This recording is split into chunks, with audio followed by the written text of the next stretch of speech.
13th at 10 a.m.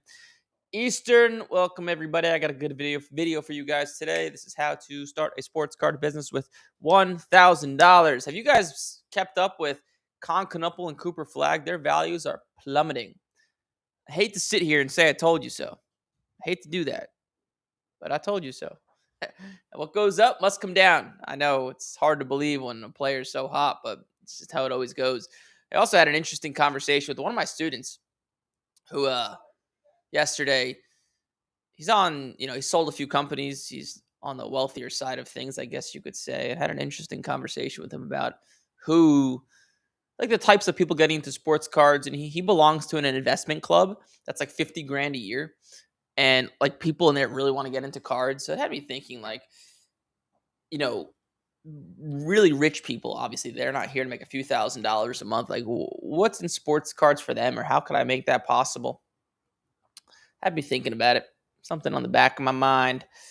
But what's on the front of my mind is this show, and even more front of my mind, or less front of my mind than the show, but is the sports card show we're hopefully doing here by towards the end of the year. It'll be super, super fun. It'll be really good. But why don't we get into this video? Oh, and next week, not this Sunday, but the next Sunday, I'm going to take this Eric Michael show, and instead of on Monday, I'm going to do it on Sunday live from the Pasadena card show. I'll probably be interviewing people as well. I might take callers. I don't know. I'm going to try to interview people, but just Sunday at what time, Kavi? 12 Pacific. So that's 3 p.m. Eastern Sunday. I'll send out a reminder to you guys. So we don't want you guys to forget, right? But I'll be live a lot of that weekend. So if you guys want to say hi, or if you do live in California, you want to maybe come on the podcast, let your boy know. But I'll remind you guys. But let's get into this video.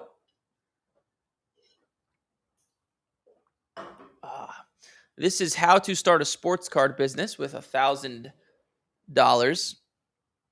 And then I'll go into the callers. All right, ready? 3, 2, 1. If you've ever wanted to start a sports card business but thought you needed a ton of money to get started, this video is for you, because the truth is you can do a lot with just $1,000 if you know what to buy, what to avoid, and how to move strategically. I actually got started back in 2015 with just a few $1,000s I saved up from delivering pizza. So in this video, I'm going to show you exactly how I would start a sports card business from scratch with only $1,000 today, the core mindset you need to make to have that money stretched out as far as possible. I also put together a free PDF in the description below so you can follow along. Let's get into it. Number one, what you would do if you had $1,000 to spend. This also works with $500 and $1,500. Card shows. You're going to go to a card show. Card show is the fastest place to make money, preferably a bigger one. So really anywhere you live in the country, there's a decent sized show, probably within a few hours. When I say decent sized card show, something above 200 tables. You can go to the website Sports Collectors Digest, and it'll tell you all the card shows by state. So I'd go there, find a card show. Once you're at this card show, there are deals littered all over the place, specifically in dollar boxes. I used to do this all the time when I first started. So essentially what you do is you go to a dollar box. So the way it's set up at a card show is you have a vendor, and then to the side, usually they'll have cheaper cards. These cheaper cards are where the money is made. So you're going to bring the $1,000 in cash and start finding cards for $1 that are worth $4, $6, $8, $7, $5. And it's really, even if you don't know that much about sports cards, it's really not that hard to tell if something's worth more than $1. If there's an autograph of a name you've heard of, it's probably worth at least $3 or $4 or $5. And for example, I remember specifically at one show when I was doing this, I went to a dollar box. I found a Josh Giddey autograph. It was worth like $8. And what you want to do is you auction the card on eBay. So now let's say this Josh Giddey example, you paid $1, it sells for $8. eBay is going to take their cut. So let's say you net $6. You make sure you charge the person for shipping. So you took $1, turned it into $6. And you do that with dozens of cards at a card show. And very quickly, you can take that $1,000 with this strategy and turn it into a few $1,000s. So all you're doing every single weekend, you're coming home from the card show on a Monday. So the card show ends Sunday. I list them all Sunday night, give it 7 days for the auction to run and end it the next Sunday night. You take the cash, you repeat the same thing over and over and over again, and you can make some pretty decent money, maybe even more money than a lot of your guys' full-time jobs, honestly, because you could double that $1,000 in a weekend. I've seen it done plenty of times. So you're going to get the bankroll up to a $3,000. Once you're at $3,000, you're going to start to get into the world of grading cards. So you have $3,000 now. You're going to take $2,000 of it and start buying cards online for grading. You're going to take the other $1,000 of it and keep up with that card show strategy. That doesn't stop until you have like $20,000, $30,000, $50,000 to spend. Card shows are great places to make money. If you have plans on the weekend, cancel them because card shows are better. So you're going to keep the $1,000 here, keep going to card shows. You're going to take the extra $2,000 you have now, go into grading. When you get into grading cards, keep in mind, timing the market is very key. So right now while I'm speaking, it's May. Basketball season just ended.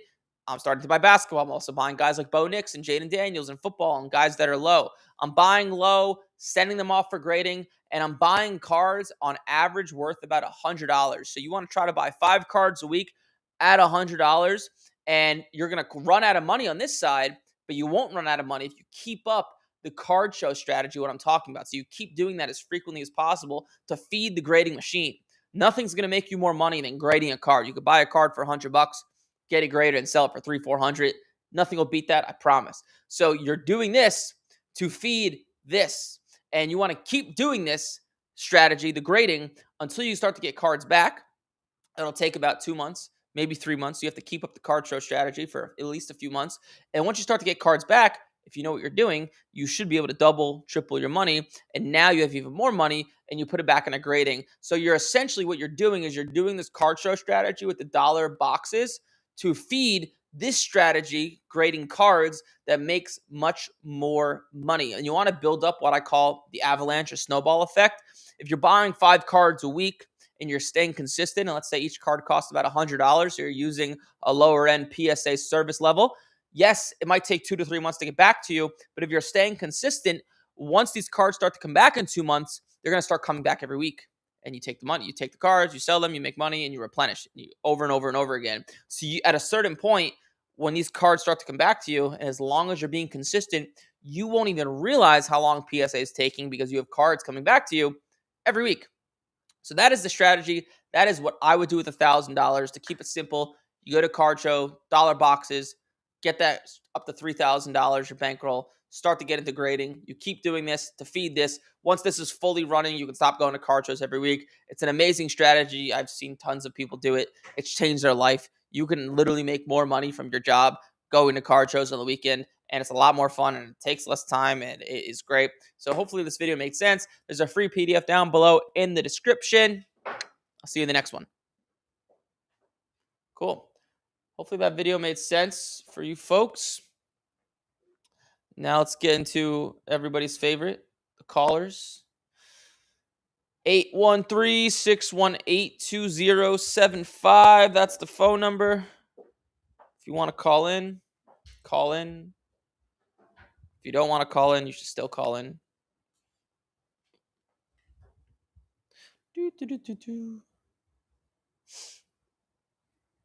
Phone me, Blazer. Or mic me, Blazer. Shine bright like a diamond. Oh, there's his hand. There's his hand. Oh, the hand's gone. Everyone likes your hand. The famous hand. No one knows what your face looks like. No. One day you guys will see Kavi's face. What do you guys think Kavi looks like? The person behind the camera. What do you guys think? I'm curious. Give me like height, hair, personality. Like, what do you guys think the person is like behind the camera? I'm curious. He says tall, dark, and handsome, but I don't know if that's true. Because I want to wait for some comments to come in before I take my first call. I hope someone says something funny that makes me laugh. Like a screenshot and send to the team. Come on. What do you guys think he looks like behind the camera? I know there's got to be a few clowns out there. Oh yeah, Merv would say something crazy. Where is Merv? Merv hasn't been here in a long time. Need to see the hand again. Kavi, show your hand. Need to see the hand again. Short King. That's his hand. Oh, Short King. That's funny. All right, slow play. You saw his hand. 5. That's funny. Wait, you got 6'1" Indian chill guy with black slick back hair and a sports car guy. It's not bad, guess, but she's shorter than 6'1". 5'9", brown, black beard, gold chain, talks a lot after the third drink. That's funny. Yeah, he does. I'll give you that. He's on the quieter side. Very hairy. A few drinks in, he starts to get really loud. Like, he'll be like, I'll call him when he's had a few drinks. And like, this is how he normally talks. And he'll be like, hey, Eric, how's it going? Yeah. Like, just like, I'm like, dude, you have no sense of volume. I think Randy was the closest. 5'4", 269 liberal. OnlyFans beautiful. Eric Michael, darker, but more. That's funny. Closest one was EJ's cards, except not 6'1". Hello? You have Eric, you are live. Hey, this is Chris from Georgia. How you doing? What's up, man? It's a little hard to hear you. It's a little low. Oh, sorry about that. Is that any better? A little bit better. Go for it. Okay. So I had a quick question. You know the Fernando Mendoza Topps Now cards that come out? Yep. So bought 10 of those at $10 a piece. I figured when they first come out, there's not going to be too many PSA 10s as far as, rookie cards for Fernando. Would you send those in value bulk or like the value $32? I'd be aggressive. I would use the highest end service you feel comfortable. So $32. 32. Okay. If you got another second, you have a question for some Ohtani All Aces. Wait, say it again. Do you have time for another question? Oh yeah, do it. Yeah. Okay. So I got some All Aces coming back, but by the time they come back, I won't have much time to get them out before I need money for the other orders coming in. Okay. Would you go ahead and send those or let PSA sell them, or would you ship them back and send them to eBay? It just depends what they grade and what they're offering. Probably not sell to PSA because you could always, I view every card as an opportunity to build a relationship because that's the best way to sell cards. You probably heard me say that before. So I would try to avoid it. If you need the money, you need the money. But you shouldn't need the money. If you use a credit card, you have 30 days to pay it off. So I'd rather leverage a credit card, me personally. I'm not trying to give you financial advice. I'm not allowed to do that. But that's what I did when I lacked money. But if you need the money, you need the money. But I would try to avoid selling to PSA. Once in a while, they'll give you a really good offer, but usually not. Usually you can do better outside. Okay, gotcha. Are you? I have a question. Actually, yeah, I have a question for you. Right. Are you familiar with the All Aces cards? Yeah. Oh yeah. So I had a student in my program send me a 2026 Topps Ohtani All Aces, and I was like, he was asking me what it was worth. He had a PSA 10. He got it graded in our program, and I looked, and it sells for $20,000. Is it like super short printed in the year of 2026? Yeah, all the ones after 2023 are super short printed. So is 2025 All Aces also very expensive? Oh yeah. But All Aces, let's see. All Aces 2025. Wow. Okay, so the 2023 one's the one that sells for like $1,000. Yeah, that's one that it was just like a regular insert, and the only one that's expensive or worth anything is Ohtani. Yeah. Now the one from 2025 sold for $10,000. And from 2024, you mean so 24 is the one that's not short printed, right? 2023. Oh, it's 23. Yeah. Oh, they look kind of the same. Oh, that's why they look kind of the same. I see. Interesting. Okay, so yeah, I was like, because I saw it, I assumed I didn't know they were super short printed the past few years, and I was like, wow, that's a and they look awesome too. yeah, they do. They look sick. But any other questions? I don't know, man. I appreciate it. Thank you for answering my question. All right, no problem. Thank you. Kav, you got another comment. His parents wanted him to be a doctor. He's doing something better now. He's the CMO of a sports card company. So it's better than Doctor. I've met him. So oh, you're one of the few that's met him. He's a secret. He's like the chat. How do I block you on YouTube? Biggest chode on this hobby. I would just you should call in. You should call in, Flynn. What's up, my man? What's up? You got Eric, you're live. Eric from Miami. Oh God. Let the party start. Yes. Especially after that Victor performance last night. Keep on going, Victor. I know. He's a beast. That dude is an animal. That dude is, he is him. I mean, I don't know how to compare the guy. He's, you can't compare the guy. Yeah. So I mean, it's crazy. I hope. I think actually, the Knicks, because I made a large bet on the Knicks to win the finals a few days ago. I do like the Knicks odds against him because Knicks have some bodies to throw at him. But I was watching him play, and I'm like, man, this guy, he moves like he's 6'3". Yeah, I mean, yeah, he's a complete alien. It's just insane. But good for him. I mean, he's doing his thing, and he could be the best. He could be the best when it's all said and done. Yeah. He could be one of those guys like Ohtani or Mahomes, where his cards just go up to infinity. Well, and that's kind of where I wanted to go with this conversation. Is I wanted to ask you. I'm kind of, I've got a high price on a Victor Silver Prism PSA 10, but I'm curious to know, because I've got a lot of views, but just not. It's weird. There's a few auctions that I've gone at like $3,100. I have mine priced at $3,000. I've got views, I've got watchers, but I'm not getting it sold. I don't know why. I mean, it's a buy it now, obviously, and the auction. It's because the card's not worth $3,000. It's worth like $2,800. Well, that's where a lot of the sales are going. But then I also see some auctions going for $3,100. I see the last sales are doing all 28, 26. But if you just lowered your price $200, it would sell. Yeah. Okay. Yeah. I mean, I kind of knew that would be the case, but I've been trying to hold out. What's it going to take for his value to increase? Winning a championship, and then just winning again next year, and just that consistency. I mean, at this point, his value is so high, it's not gonna like just double. Like it kind of like doubled out of nowhere this year, right? And then and then now I would assume it's kind of just gonna be like a steady increase as he keeps winning and playing well. But I wouldn't expect it to like boom. Even if he wins it all, I don't think it's gonna just like double overnight. I don't think it'll work like that. Okay. Yeah, I've been kind of holding out, thinking, okay, maybe it's going to increase, so I can keep it at the $3,000. But yeah, if it needs to go down, it could. It probably will. It could. But I mean, you've heard me say a million times, I don't hold players that play. So yeah, there's always that risk. God forbid. Yeah, all those things that come to mind. So yeah, I hear you. Okay. Question about like just a random Ace Bailey image variation. Yeah. One sold last night for like $23.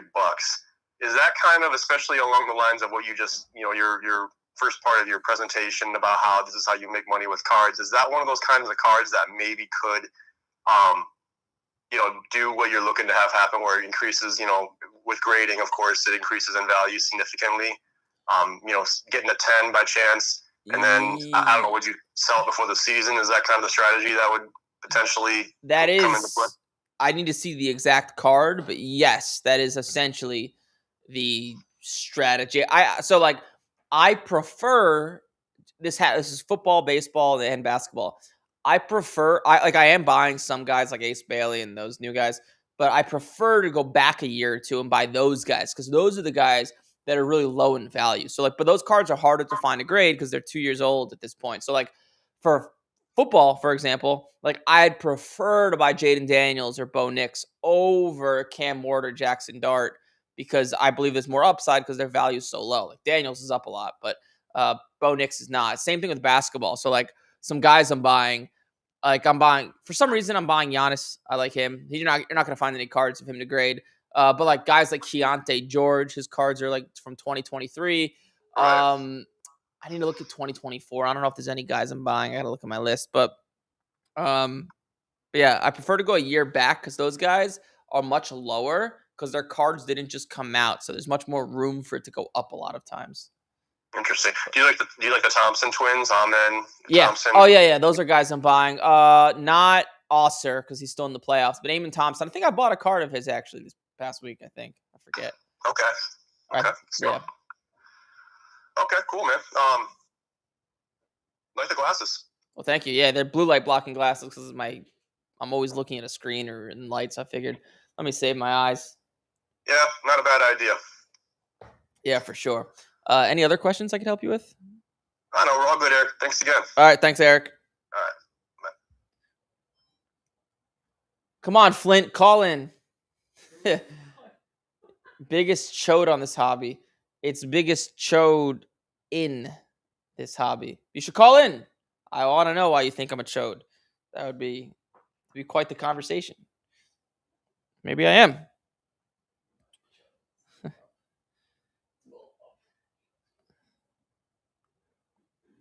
Yeah, Randy, I know, right? He should call. Hello. Hey, you have Eric. You were live. Hey, Eric. How's it going? What's up, man? What's your name? Jeremy. Jeremy, what's up, dude? How can I help? I got 2 cards I wanted to ask you about. One of them is a 26 top Aaron Judge Titans of the game Okay. out of 10. It's the black foil. Okay. I see comps.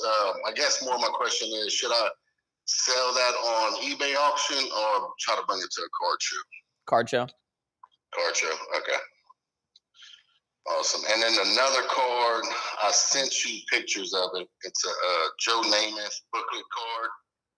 I just texted it to you a minute ago. Okay. Namath booklet. Is this all attached to this one card? Yes, it's all one card. Okay. An interesting card. Right. It's Topps Letterman auto out of 10. So I was just kind of curious. Obviously it's hard to find comps on something like that. Let me see. Are there any comps? I seen, I think, a comp out of the maybe one out of 25 or 15, I believe. Should probably be close to that, but it wasn't recent. Well, how long ago was it, and what did it sell for? I think it was 2 years ago, and I think it sold for, I want to say, $275 or something like that. Let's see. I see yours is autographed on the end, right? Right, correct. Let me pull up my screen. So I see one's not autographed. Do like, this is a tough one. So one did like 869 without an autograph. Another did the same one did 305. I would imagine it's probably like, man, it's just such a unique card, so it depends on the buyer. Right. But call it like $500 to $700. Okay. Yeah, in that range. That's kind of where I was at. I was about 600 is what I was gonna try to get for it. I just want to make sure I was in the ballpark. Yeah, you just gotta find the right Jets fan. You gotta find the right loser. I'm a Jets fan, but I'm not that loser who'll buy that card. So. Right. I got you. Okay. Well, that's all I had. I appreciate it. Cool, man. Thanks for calling in. Yes, sir. Have a good one. You too. Bye. Let's see. Is this next caller Flint?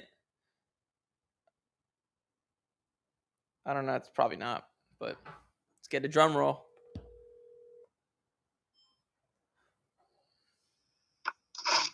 Hello? Hey, you have Eric. You are live. Hey, Eric. How you doing, man? What's up? Who's calling? My name is Colby, and I'm from Virginia. Colby, Virginia. What's up, dude? How can I help? So, kind of a newer fan of your show. Been enjoying it lately, so I just want to say thank you for the entertainment. Yeah, dude, for sure. Yeah. So I recently found. So I'm a Kobe and LeBron collector, like mainly, and I recently found a Kobe that I'm really excited about. Okay. And I was just wondering, it's a jersey number. Excuse me, sorry. But it's a 2003 Topps gold Kobe Bryant. out of 99, but it's also jersey number 24. And Okay. so I was wondering. So I looked up the comps of it. So I paid $2,000 for it. All right. I felt good about it at the time. I'm kind of a little spooked, but there's a comp in a PSA 9 that's 3720. It's a BGS 8. So it's a BGS 8, but it's 24 out of 99. In my opinion, it's closer to that PSA 9 comp in my head because of the it being jersey number. So my question is, do you value jersey number, or do you think that I'm in over my head on that? It depends on the card. Do I value it? I stay away from that stuff, but who cares what I want? It's like, does the market value it? And the market for on something like that most likely would. So are you asking me, do I value jersey number? Are you asking me to evaluate, was it a good purchase or not? I just want to see what you think about, like, what do you think the card's worth? Okay. Because it's more subjective, I guess, in a way. Well, give me, what is it? So 03 Topps. Gold Kobe. Kobe gold, just regular Topps? Out of 99, yes. Out of 99. Not a refractor. It was a refractor, I'd be jumping for joy, but it's just gold Topps. So Topps gold. Okay, so, and yours is graded what? It's a BGS 8. BGS 8. So a PSA 10 of this card does 24,000. This card? Oh, that's Topps Chrome. This is just that's the refractor. So the sale that I took it off of, there was a sale on March 26th on Alt, actually. It was out of 99, PSA 9. So that was the sale I based it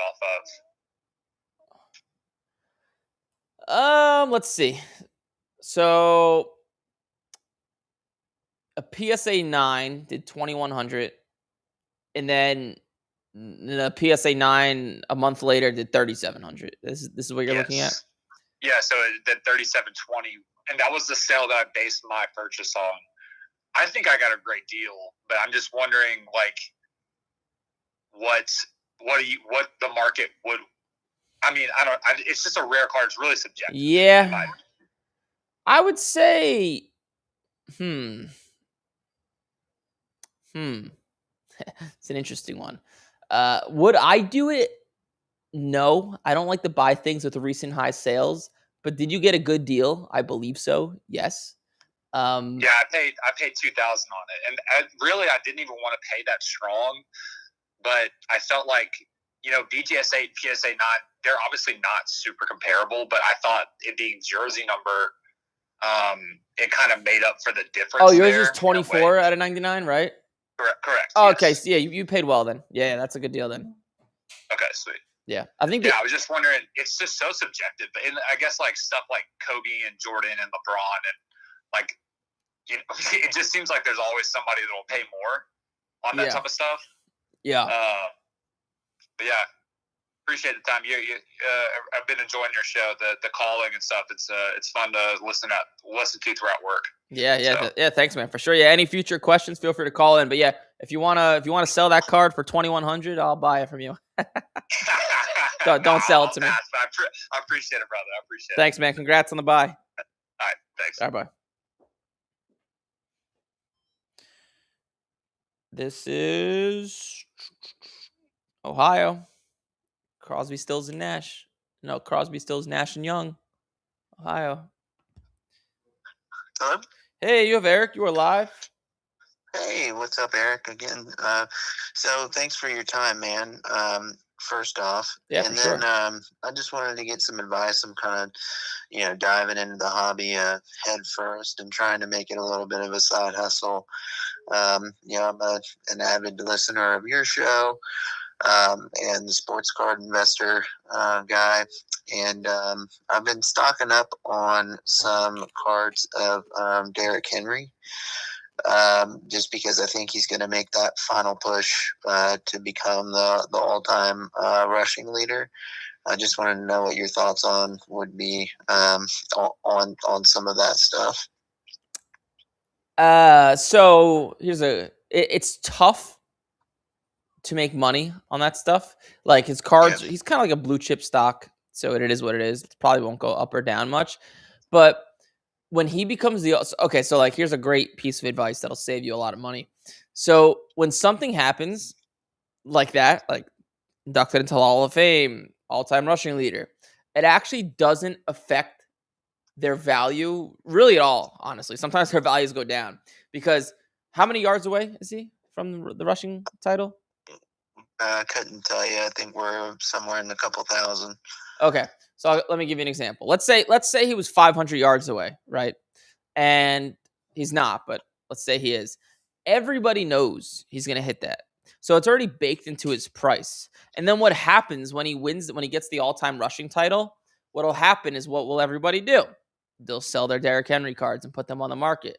And then what happens? What does economics say? Well, when supply goes up like that, demand goes down and price goes down. So you'll see guys who will win MVP and their values won't go up and they'll go down. It happens all the time. Like Cooper Flag this is actually a perfect example. A Cooper Flag Topps Chrome Refractor PSA 10 was $2,600 probably a month and a half ago. Today it's $1,300, and he won Rookie of the Year a few weeks ago.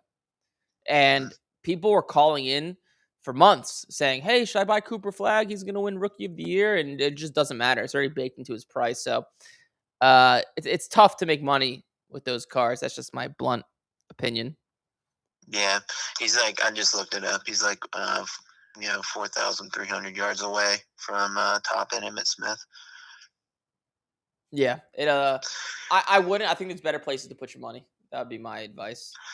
Yeah, so that leads me to my next portion of it. So, I heard that Topps Now, buying some of the Topps Now stuff, and then turning around and grading it, and then selling it for more than what you're into it. So it's like what I think it's somewhere around about like $8 a card, and then you're in for at least $30 grading.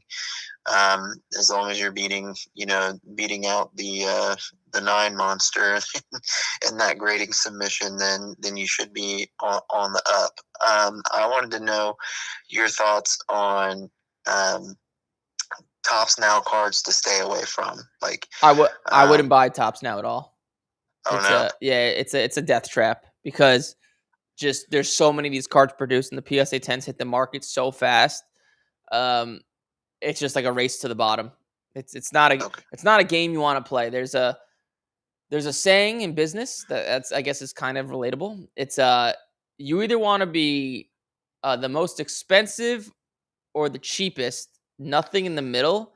But the reason like people say that is because you don't want to get in this race to the bottom where like who's just going to be the cheapest and getting cheaper and cheaper, and that's kind of what Topps Now is. Could you make money? Yes, you can make money doing anything, but it's a matter of what will make you the most money. In my opinion, I would not. I don't buy any Topps Now, even at like 80%. I don't buy any of it. I got you. Yep.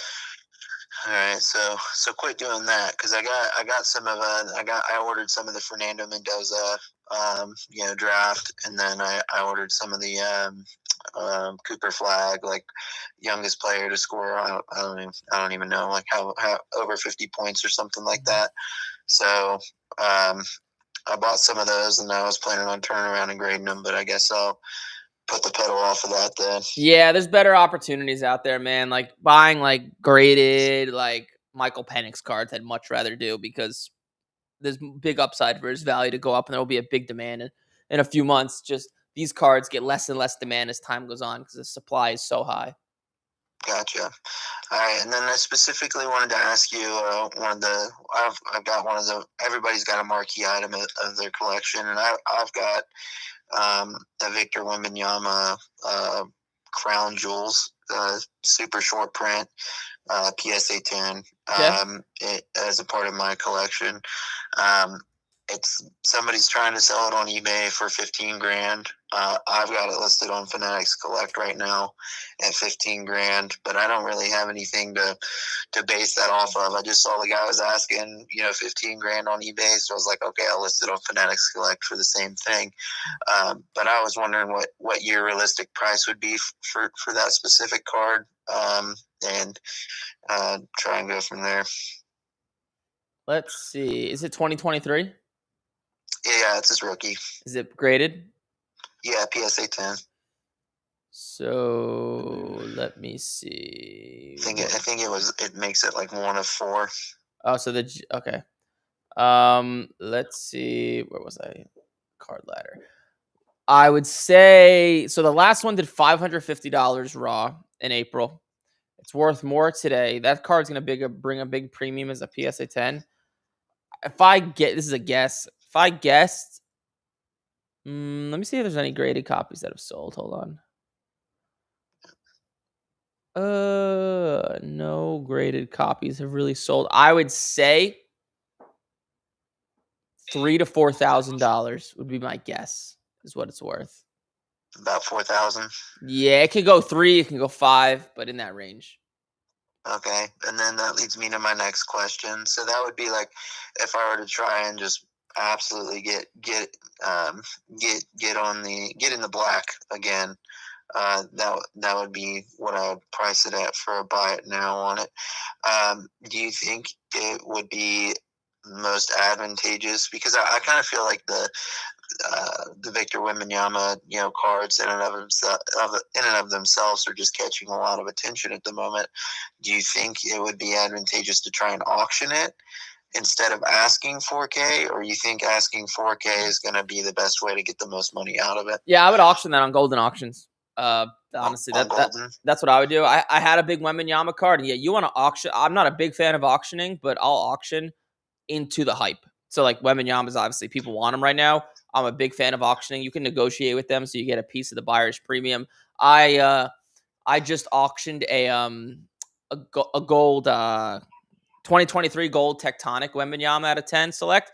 I paid like $4,000 for it, got it graded, and I was planning on bringing that to a card show. Then Wembanyama started to really pick up, and I thought it would sell for like realistically like 13, 14,000, and it ended up selling for 15,000.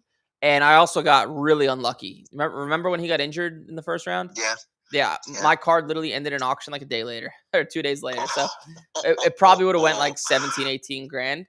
But I would auction it if it was mine. Okay. And then so I'm actually I've been selling on Fanatics Collect more so than eBay, just because of the percentage. Like I sold one of the 2023 All Aces Ohtani on Fanatics Collect as opposed to eBay. I ended up getting somewhat unlucky there because Fanatics Collect on that auction cycle had like I was like 1 of 3 being sold at that point in time. So I noticed that there's a bit of a discrepancy on that specific card on Fanatics Collect versus eBay by about a couple $100.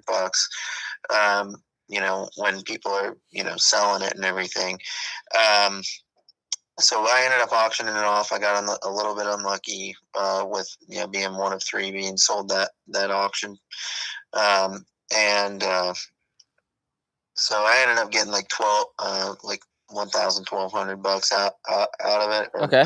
$1,200 out of it, and so that's around about the same thing that eBay would have sold it at. But I felt a lot better being charged at like a 7% on Fanatics Collect. Is that what they charge Fanatics Collect? 7%?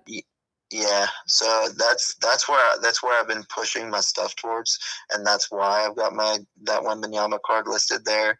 Do you think it would be I would be okay to go ahead and say that there's enough attention there at Fanatics Collect auctions to auction it there as opposed to doing eBay? I don't think it matters. I think it's the same. Okay. I think it'll sell for around the same. The most eyeballs is probably Golden Auctions, but like people, it's kind of like people ask me like they think because a place has like way more eyeballs, a card's gonna sell for more. It's not really how it works. Like a card's gonna sell for what it's worth. Like there's enough eyeballs everywhere. Whether if you have an eBay store with 5 feedback versus 5,000 feedback, and you sell a Silver Prism PSA 10 Wembanyama right now, it'll sell for 2,800 around there. So. I don't think it matters. I would just go with Fanatics Collect because you're comfortable with it. You could maybe even strike a deal. You can go to them. This is what I would do. So I make as much money as possible.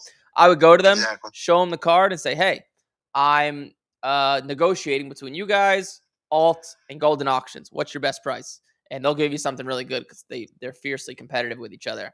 So that's what I would do. Awesome. Yeah, that's what I'll do. I'll go ahead and send that through the wickets. But when would you advise? Like, so you can select what auction times or which auction ASAP. slots that you want to do. If it was mine, Yeah. I'd be auctioned tomorrow if it could. Okay. All right. Yeah. Sounds good. Well, I'll do that then. You'll see it go. You'll see it go up there. Yeah. Well, let me know how it goes. I'm curious. I will not be bidding on it, but I'll watch it for you. Yeah. I hope it sells for 10 grand, man. Hey, me too. I mean, I'm doing this as a little bit of a side hustle, and I admittedly kind of haphazardly with little bits and pieces of advice stumbled into some good things, and then have come out on the other side of some other things not as squeaky clean. So, yep, we've all been there, my friend. Yeah, so I'm stumbling through it, working it out, and I appreciate you making yourself available to give people like me advice. Yeah, dude, for sure. Yeah, any other future questions, let me know. Congrats, and we'll talk soon. All right, sounds good. Appreciate you. All right, bye-bye. Bye. Let's see. That was Ohio. This is Kissimmee. Florida. I used to say Florida. New York accent. Plagued me. Hi. Hey, you have Eric. You are live. Hello. Hey, you hear me?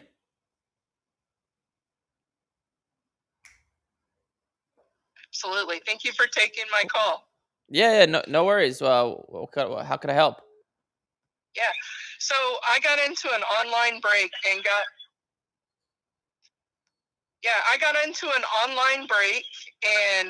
I was able.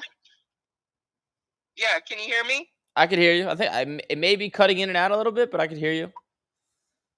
Okay. Yeah, so I got into an online break and I bought the Patrick Mahomes Authentically Mahomes. Okay.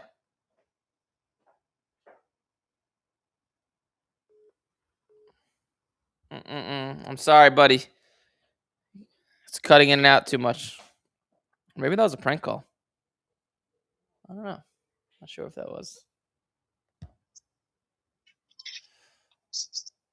Hey, you have Eric. You're live.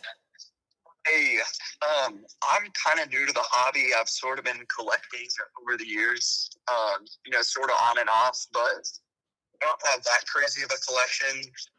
What can I do? I have like $300 set aside on like an investment piece. I was looking on eBay on cards that I should maybe possibly flip and grade and try to get a 10 and make some money off of it. What do you think about that strategy? It's tough with $300 because you're gonna buy one or two cards, and then your budget's gonna be out. So, what do you do? What do you do for work? I'm young. I kind of do jobs around the neighborhood. I don't really have a consistent source of income. How old are you? 16. What state do you live in? North Carolina. When do you get your license? I have it. I don't have it for yet. Let's see. I was gonna recommend delivering pizza. Delivering pizza is the greatest way to save up quick cash. So honestly, what I would do, I would not grade any cards. I would just go to card shows, find cards in dollar boxes. You could easily find cards for you could easily find like 20 cards underpriced in one show, and just take them right to eBay, auction them for like $4 or $5 each, and turn like $100 into like $200-$300, and do that a few times over every weekend, so you can build that bankroll up to like a few $1,000s, and then it's worth it to buying cards for grading. Because like buying cards for grading, it's like you're gonna buy a card, it's gonna take 3 months, 2 months, and then if it gets a 9, it's like, well, I just wasted 2 months and didn't make any money. So I would not grade. It doesn't make sense to do until you have like maybe $2-3 grand at least, I'd say. I appreciate it. Yeah, dude, for sure. Thank you very much. Yeah, dude, I got you. Any other questions? Feel free to call in. Thank you. All right, bye-bye. All right. We'll try you again, Kissimmee, Florida. By the way, the queue's open after this caller.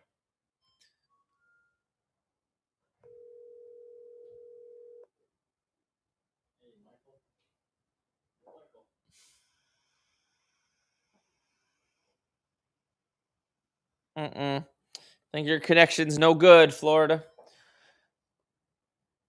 People did not like the Derrick Henry. Buying the Derrick Henry. Any other questions? I got time for one, maybe two more callers, depending on how long it goes. I'll give you guys like 60 seconds to call in, or else we're heading towards the end of the show. Boop, boop, boop, boop. Exciting times. Who do you guys think's gonna win the championship? Well, can anyone but the Thunder win it all? That's the better question. I think the Knicks could give them a run for their money. I hope the Spurs beat the Thunder somehow, because I think the Knicks will beat the Spurs. I think they'll throw Mitchell Robinson and Anunoby and stuff on Wemby. It'll bother him. You have Eric. You are live. What's up, Eric? This is Hudson from Alabama. What's up, Hudson? How can I help? So I actually called in earlier this week and also joined your program. Oh, nice. Yesterday. Yeah. So Congrats. Appreciate it. I've got some advice for people right now where the window is probably closing on it now. And not many people are probably thinking about it because his prices are rising like crazy. But Lamine Yamal, soccer player. Yeah, the problem is the hype will probably die after the World Cup. Right. Well, what I was getting at is sending in cards, because there's a lot of cards that are not, like, the values are super up and the cards hadn't sold a while. So I sent in 3 cards to PSA and bought $130 a piece, and I got like a 9 and a 10 and another 9 or something like that. But anyways, the card ladder value was like way over the last sale of that card, and PSA offered full card ladder value on all of them. Wow. And it was like a $1,500-$1,600 profit on $130 cards. So that's insane. Congrats. It's crazy. I appreciate it. But I feel like there's a lot of raw cards that still haven't been graded of his. Oh yeah, you tons. Can get at good deals just because they haven't sold in a while. And if you really try to find the deals out there, I think there's still a little bit of a shot at doing that. So yeah, it's just you need to get the cards back fast by like middle of June at the worst. So like you got to buy cards a little bit more expensive. Exactly. That's the problem. But anyways, just thought I'd call in and let everybody know. Well, thanks, Hudson. I appreciate it, man. All right, appreciate it. All right, later. And the last caller. Hello. What's up, Safe? You're calling late. You usually call in early. Good morning. Yeah, I don't work Wednesdays, so I'm doing some stuff around the house and listening to you. So what's going on? How is everything? It's going well. How are you? Very well. So I know what you like to invest in, and we're not talking about flipping and making short money. Okay. Which is Babe Ruth, Gaudy. You love that card. Yep. But who else? What are the criteria of like the people that you'd like to invest in? Because if you notice that all of a sudden there's one person who's been there like 100 years, but they just kind of like they all of a sudden they blow up, you know? Yeah. And so who do you suggest that I invest in? Like, for example, I have about 60 cards coming from grading. I think I'll hear about them today because they are in QA today. and they're all like Griffey's 90s inserts and numbered and stuff like that. So they're all worth a lot of money integrated. Do you think I should? And I don't need the money. I don't need to flip them. Would you feel like I should be holding on to those, or I should be flipping them? It depends. It's on a card by card basis with something like that, because those cards are more volatile. They'll go up and down a lot. The cards from the 90s and early 2000s. So, me personally, I mean, you know what I'm going to say. I like pre-1959 cards the most to invest in long term. But Griffey's market's up. I do know that. So I would be selling them. I like to sell when markets are up. Obviously, buy when markets are down. So me personally, if they were mine, I wouldn't hold any of them for the most part. Oh, so you wouldn't be holding then, like you wouldn't be holding any Griffey because you feel like his market is volatile? Volatile, sure, but a little bit, but it's up. It's just up a lot recently. So in the past year, like his what is his like his star rookie PSA 10? What does that sell for? Is it still like $4,000? I think it's $5,000 over 5 now. Oh wow, holy shit! No, like I do have a lot of the Donruss Elite series that are numbered to 10,000, which is people who don't know the 90s insert. They'll be like, "Oh, really? Number to 10,000?" I was like, "Believe it or not, that was scarce."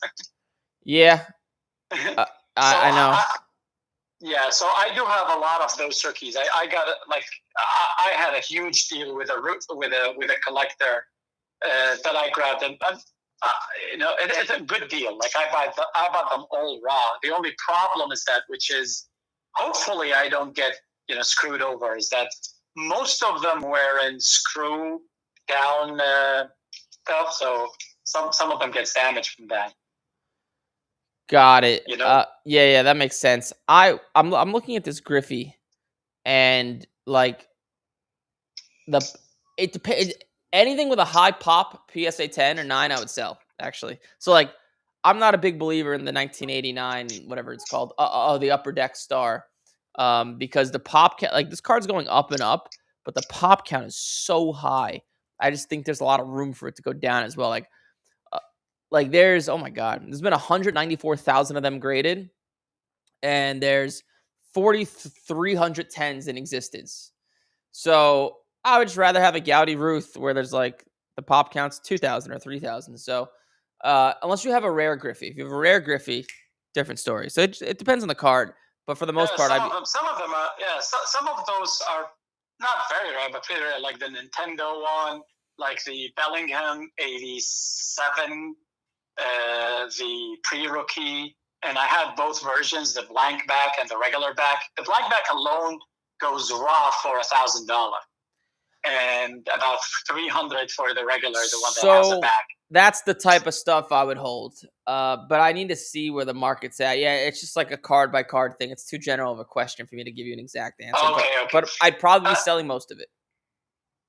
Okay, so what you're saying is that basically, I would look at the pop count, and if there is if the count is too high and there's so much circulation, then maybe it's a good idea that I capitalize on high market. Yeah. But if it hasn't sold since 25 and sold for $1,000, then it's going to be hard to earn money right now because people's going to go for the sales and stuff like that. Yeah. There's just so many factors. It's what's the last comp? Okay. Is it up? Is it down? What's the pop rate? Yeah, go. Yeah, I know you're about to end, but one last question. Yeah. Okay. So this happened to me more than one time. I go to a show, I show them a card, and sold consistently for $130, $140. Yeah. There is a sale for $200. Yeah. For example. And they'll be like, "Oh, I'm gonna ignore that sale. It was shielded." I'll be like, "We were not there. You were not there. I wasn't there." It's just in the beginning I was like, "Oh, okay," and I take my cards and leave. Now that's starting to get on my nerves. Yeah. Well, so sometimes you could tell it's shill bid. If you just click on eBay on the bids, you could see if the winning bidder had like no feedback. It's most likely shill bid. But the reality is they just like nobody wants to pay just top dollar for something that's just recently popped up in value. I do the same thing. Like I would never buy a card that's 130, 140 all day, then a random sale of 200. But I would just tell you straight up, hey, I'm not interested because of the sales. They're too wonky for me. That's usually what I say. Yeah, but isn't that something? Isn't that a sales point for you as a seller? I know you're not a card salesman. I know you are a program salesman, service salesman. So I get that. Yeah. But at least right now, but isn't that an actual sales point? Like, is it something that you can actually put it in there and you'll be like, oh, last sales was 200. Oh yeah. And there's plenty of people that'll buy it at that. But there's plenty of people that won't, like me. Okay. So I don't need to curse at the dealer that tells me. Yeah. It's just like it's just their way of saying I want a good deal. That's all it is. Okay, I get it. And any progress from you coming to Marlborough, Massachusetts for the 1,000 table show in June, end of June? That decision will be made early June or late May. So early June, late May. Yeah. Make it happen, man. You have to come to the Northeast. I mean, there's a bunch of people here. I know. I know. You'll see a lot of vintage stuff. Like people here love vintage probably more than other places, just because there's like a lot of older population that grew up with with good teams and stuff like that, so they were interested in that. Yeah, I will. I'll try to make it happen because I like going to the Northeast for card shows because the cards are usually better. People have a little bit more money. People are more direct. So I will. I'll let you know. I'll let you know like late. Subliminal message. We got that. Any other questions I can help you with? No, thank you. Have a great day. All right, safe. Talk to you later. All right, and that is a wrap for the week. I'll remind you guys, not this Sunday, next Sunday, I'll be doing the podcast live from Pasadena. We'll see what that entails, if I'm interviewing people or just myself or whatever. We do this on Monday, Tuesday, Wednesday. You guys call into this phone, and I answer questions.